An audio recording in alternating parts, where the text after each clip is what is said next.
BTV 전주방송은 시청자의 뉴스 보도 참여 기회 확대를 위해 주민들이 직접 취재한 뉴스를 전해드리고 있습니다. 이번 시간에는 진안과 전주 소식을 차례로 들어볼 텐데요. 이규홍 조재익 주민통신원이 화상으로 연결돼 있습니다. 두 분 안녕하십니까? 네, 안녕하세요. 네, 먼저 진안 소식부터 가겠습니다. 이 지방자치단체에서 발주하는 연구 용역 사업은 지역 발전을 위한 정책 수립과 이 사업 실행에 있어서 매우 중요한 요소 중에 하나입니다.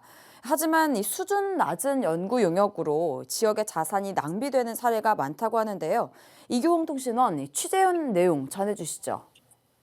네, 지방 소멸에 발빠르게 대응해야 하는 엄중한 시기에 부실하고 뜬금없는 정책 수립은 지방 행정의 발목을 잡을 수도 있습니다. 돈과 자원, 시간을 허비해 정작 필요한 사업을 하지 못하거나 시기를 놓칠 수 있어 용역 사업 발주에 더욱 신중해야 한다는 목소리가 높아지고 있습니다. 네, 진안군에서 발주하는 용역 사업에도 그런 문제점들이 발견된 건가요? 진안군 의회에서 연구 용역의 실태를 파악하기 위해 이루라 의원이 질의하는 장면 먼저 보시겠습니다. 문화예술거리 조성 연구 용역인데 과장님께서는 농식품산업 정책개발 연구하고 크게 관여가 된다고 보십니까? 네. 과연 이 업체가 100억짜리 프로젝트에 1,980만 원의 용역을 들여서 이렇게 결과를 냈다는 것이 우선 형식적인 연구 용역이 문제입니다. 연구 용역의 결과가 실제 정책에 반영되지 않고 형식적으로만 수행되는 경우가 많습니다. 지자체가 연구 용역의 필요성에 대한 충분한 검토 없이 발주하거나 연구 결과의 활용에 대한 구체적 계획도 의지도 부족하기 때문입니다. 연구 용역 발주 전에 사업의 필요성과 목표를 명확히 설정하고 연구 결과의 활용 방안을 구체적으로 계획하는 성실함이 담당 공무원들에게 필요해 보입니다. 네, 또 이 과정에서 특정 업체와의 수의 계약이 좀 문제가 되기도 하는데요. 어떻습니까? 그렇습니다. 지자체가 발주하는 2천만 원 미만의 소규모 사업은 경쟁 입찰이 아닌 수의 계약이 가능합니다. 이 점을 악용해 사업의 쪼개기를 통해 특정 업체와 수의 계약을 맺은 것으로 의심되는 사례는 이미 다 알려진 흔한 비밀입니다. 이런 쪼개기를 통한 사업 발주는 그 자체로 불법이기도 하지만 경쟁 입찰을 통한 예산 절감 및 연구 품질 향상을 저해하는 게 진짜 문제가 됩니다. 이런 일은 지방자치단체의 지방자치단체와 특정 업체 간의 유착관계, 담당 공무원의 전문성 부족 등이 원인으로 작용합니다. 연구 용역 발주 시 원칙적으로 경쟁 입찰을 하고 수의 계약의 경우 투명하고 객관적인 선정 기준이 필요해 보입니다. 지방자치단체의 연구 용역 결과라면 당연히 투명하게 공개되고 있을 텐데요. 문제는 왜 이게 좀 개선되지 않는 걸까요? 결론부터 말씀드리면 용역 결과가 모두 공개되는 건 아닙니다. 행안부의 정책 연구 관리 시스템인 프리즘을 통해 연구 용역 결과를 공개해야 하지만 진안군의 경우 최근 5년간 10건, 최근 1년간은 단 한 건의 용역 결과 보고도 이루어지지 않았습니다.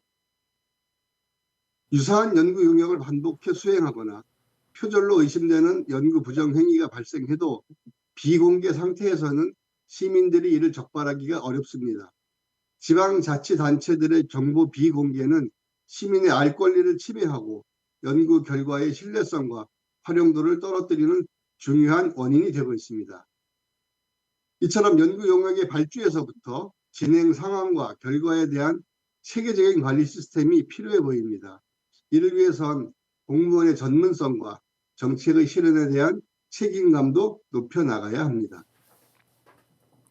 네, 지자체 연구 용역 사업이 지역 발전을 위해 좀 중요한 수단인 만큼 투명한 관리 시스템과 지자체의 자구 노력이 필요해 보입니다. 지난 소식 여기까지 듣고요. 전주 소식으로 이어가겠습니다. 겨울철 많은 눈이 내리고 녹으면서 이맘때쯤 찾아오는 도로 위의 불청객, 포트홀이 많이 발생하고 있는데요. 조재익 통신원, 먼저 포트홀에 대해서 간략히 좀 설명해 주시죠. 네, 요즘 운전하시는 시청자분들도 도로 위에 생긴 이 포트홀을 많이 보셨을 것 같은데요. 포트홀은 아스팔트 도로가 파손돼 구멍이 생기거나 갈라지는 현상을 말합니다. 도로 위에 생긴 틈으로 물이 스며들면서 약해진 곳들을 무거운 차들이 지나가면서 조금씩 파손돼 발생하는 것으로 알려져 있습니다. 특히 겨울철의 경우 눈이 오고 얼었다 녹았다를 반복하면서 도로가 더 약해지기 쉬운데, 이 상태에서 날씨가 점점 따뜻해지면 더 자주 발생하게 됩니다. 별거 아닌 거라고 생각할 수도 있지만 운전자들에게는 불안감과 불쾌감을 유발하고요. 자칫 잘못될 경우 타이어에 손상을 일으키거나 떨어져 나온 파편으로 인해 사고로 이어질 수도 있어 조심해야 합니다. 네, 지난해에도 이맘때쯤 이 전주시 곳곳에 많은 포트홀들이 발생했던 것으로 기억하는데 이 취재하신 송천동 도로 상황도 좀 많이 안 좋은가 보죠? 네, 송천동에서 교통량이 가장 많은 그 송천중앙로를 쭉 둘러봤는데요.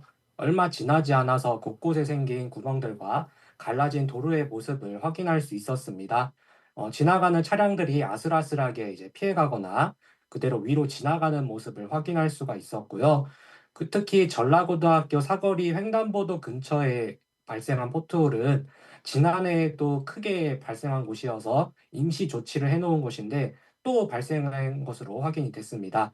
이처럼 한번 포트홀이 발생한 곳은 계속해서 발생할 가능성이 크기 때문에 임시로 구멍만 메운다고 해결할 수 있는 문제가 아니라 지속적인 관리가 필요하다고 생각합니다. 지난해 2월 28일 전주시는 보도자료를 통해서 포트홀 민원 해결을 위해 기존 보수팀에 더해 전문업체 2곳을 더 섭외해 인력을 늘리고 반복 발생하는 곳의 도로 재포장을 추진할 계획이라고 밝혔는데, 1년 가까이 지난 지금까지 해결이 안 된 곳들이 많아서 전주시의 빠른 대책이 필요해 보입니다. 네, 운전자의 안전과 직결되기 때문에 당연히 임시 조치가 아닌 근본적인 해결책이 좀 필요해 보이는데요. 그렇게 안 되는 이유는 뭔가요? 문제는 예산입니다.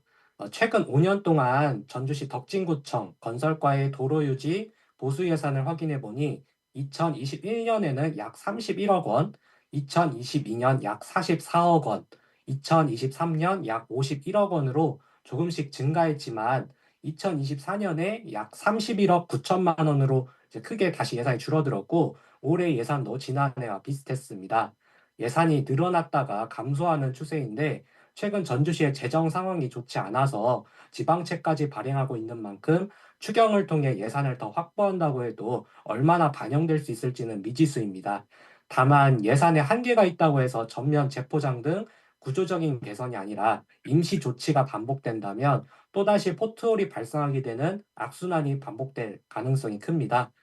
시민들의 불편을 최소화하기 위해서 땜질식으로 진행하는 조치가 아니라는, 포트홀이 자주 발생하는 시기마다 매년 전주시 곳곳에 구역을 나눠서 정기적, 체계적으로 도로 정비 사업을 이어나가는 정책과 고민이 필요하다고 생각합니다. 네, 매년 반복되는 악순환에서 벗어나도록 전주시의 선택과 집중, 또 지속적인 관리가 필요해 보입니다. 전주 소식 여기까지 듣고요. 앞서 지자체 연구 용역 문제를 취재한 진안 소식도 잘 들었습니다. 두 분 통신원 수고하셨습니다. 고맙습니다. 네, 그렇습니다. 감사합니다.